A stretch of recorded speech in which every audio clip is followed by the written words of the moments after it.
Ah, what a very beautiful night for such a perfect moon. But why does the moon seem like it's moving? Oh no, it's coming closer. Oh no!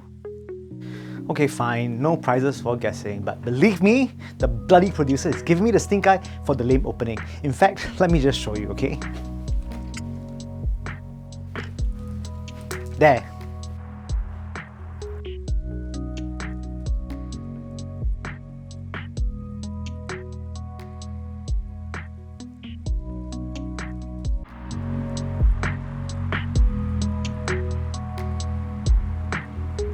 Yes, today we're going to talk about the Moondrop Blessing 2. This was selected from the poll that I conducted asking you guys on YouTube what you guys want to see on this channel. It was between the Colorfly CDA M1 or the Moondrop Blessing 2. You guys gave your blessings to the Blessing 2 and so we are here today. There is no need to introduce the brand Moondrop to you at this point. You guys already know that they are the brand that features an anime girl on the cover all the time.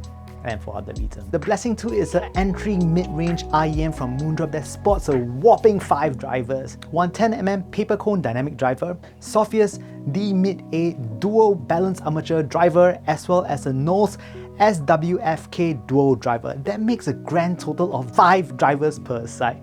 Chassis on the Moondrop Blessing 2 is 3D printed by Haygears, who is a well-renowned company that specializes in 3D printing and stuff, and this is extremely evident on the Blessing 2. The chassis is crystal clear, polished to a beautiful gloss that allows you to look into the driver configuration, a true technical marvel akin to building the Great Wall of China.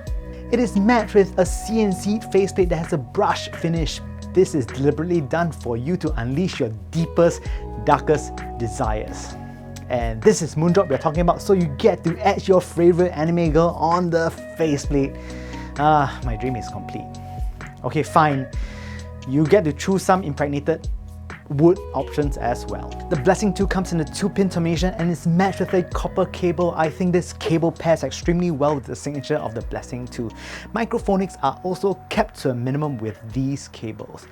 Next, fit. These are the same shape as the Moondrop Variations, which I have covered before. The shape is quite ergonomic, but the nozzle is quite girthy. This poses a problem with ear tips as you are not able to tip roll much due to the nozzle size. It is really girthy, so it's not easy to find tips that fit them. You can use any amount of adjectives. You can use wide, you can use thick. Why girthy? For me to know, for you to find out.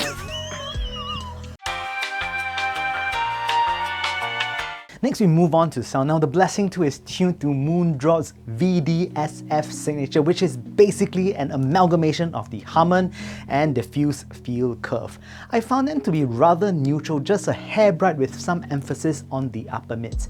It is a linear experience on the whole. Bass. Bass is a linear and technical experience, trading sheer quantity of bass for excellent transients. Starting with the sub bass, the extension is great with excellent rumble. Texture is very well defined with impactful slam. The quality of sub bass does sound a class above its price suggests. It later transitions into mid bass seamlessly. Mid bass here is a pristine render. It isn't plentiful in quantity and won't win points if you're one of those people who is looking for bombastic levels of bass. But again, it wows with its quick and articulate transients. Details in bass is overall good for its class. Mid-range. I enjoy the alluring nature of the mid-range of the Blessing 2. Vocals are exceptionally natural. Let's first start by talking about vocals. Female vocals are just stellar. To me, there is a level of delicateness and naturalness that lends itself to female vocals. It does not sound thin, but does an excellent act balancing its neutral position. Male vocals adopt a similar character. Some might feel if there is a slight emphasis on the lower mids, and that could bring out the scruff sometimes felt in male vocals. But despite that, I feel that male vocals again are quite natural. Instrument voicings here, such as the pianos and guitars, have a nice sense of space in a well-recorded track. Tonally, this instrument sounds accurate without much coloration. Treble here joins hands seamlessly with the mid-range and acts as a cohesive extension. It is swift, cohesive, and lends shape to the mid-range, basically acting as well-defined lines in a painting. Treble Is Smooth with good levels of detail. It does lend itself to be bright but never rough or gritty sounding. Detail level is also exemplary for its price point. When listening to music, percussion is often the culprit of sibilants, and they cannot be blamed here. Crashes here have great detail and never sizzling hot. Overall, I find treble to be very complementary to the rest of the signature and never out of its natural character. Soundstage. Width and height, the Blessing 2 scores well for both aspects. It isn't class leading but above average. I call this rather spacious in both width and height.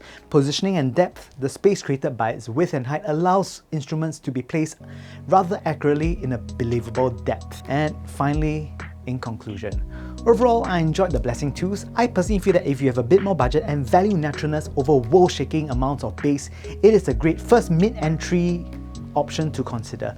This has a tuning profile of a higher-end IEM tuned with love and finesse.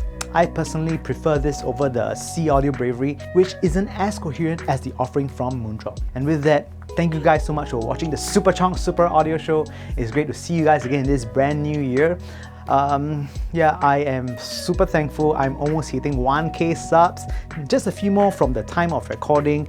The giveaway is still going on. Once I hit 1000, I'll select the winner, and the winner will get a A4000, final A4000. It's very nice of them to, you know, have one IM to sponsor. Thank you guys so much. I really appreciate you guys from coming on. And yeah, please press the like and subscribe button right down here below. Now it's in the center.